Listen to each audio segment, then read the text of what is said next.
Hello, আসসালামু আলাইকুম। তো এই তো এখন এই যে দুপুরে রান্না চলতেছে। সকালে তো খিচুড়ি আর আলু ভাজি দিয়ে খাওয়া শেষ, এই যে আলু ভাজি শেষ, আর খিচুড়ি একটু রয়েই গেছে।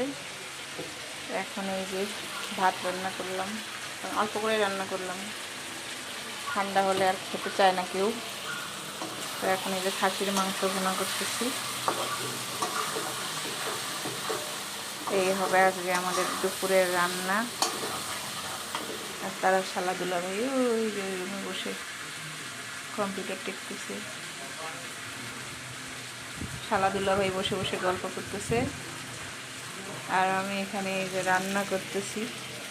যেহেতু ভাইয়ের বউ নেই, ভাইয়ের বউ থাকলে তো বলতাম তুই রান্না কর, আমি বসে বসে খাবো।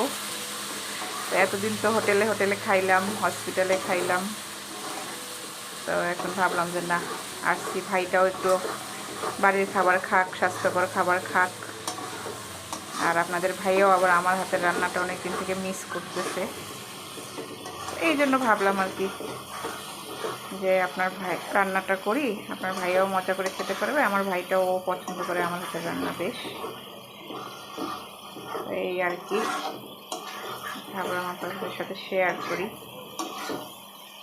ওকে বললাম যে রাতে একটু বেশি করে বাজার করিস, আমি তোকে দরকার হয় রান্না করে দিয়ে যাব। তোর বউ যে কয়দিন আসে নাই, একটু বের করে করে খাবি, দেখি কী করা যায়। আমরা একটু বিকেলে বের হব, নিউ মার্কেটে একটু কাজ আছে। তো এই আর কি আপনাদের সাথে শেয়ার করলাম। তো রান্নাটা কেমন হলো জানাবেন, ভিডিওটা একটু দেখবেন এবং শেয়ার করবেন এবং লাইক কমেন্ট করবেন। একে অপরকে আমরা সাপোর্ট করলে অবশ্যই ইনশাল্লাহ খুব দ্রুত সফলতা পাবো। তো এটাই আমিও চেষ্টা করি সবাইকে সাপোর্ট করার। তো এই তো, ভালো থাকবেন সবাই, সুস্থ থাকবেন। আসসালামু আলাইকুম, আল্লাহ হাফেজ।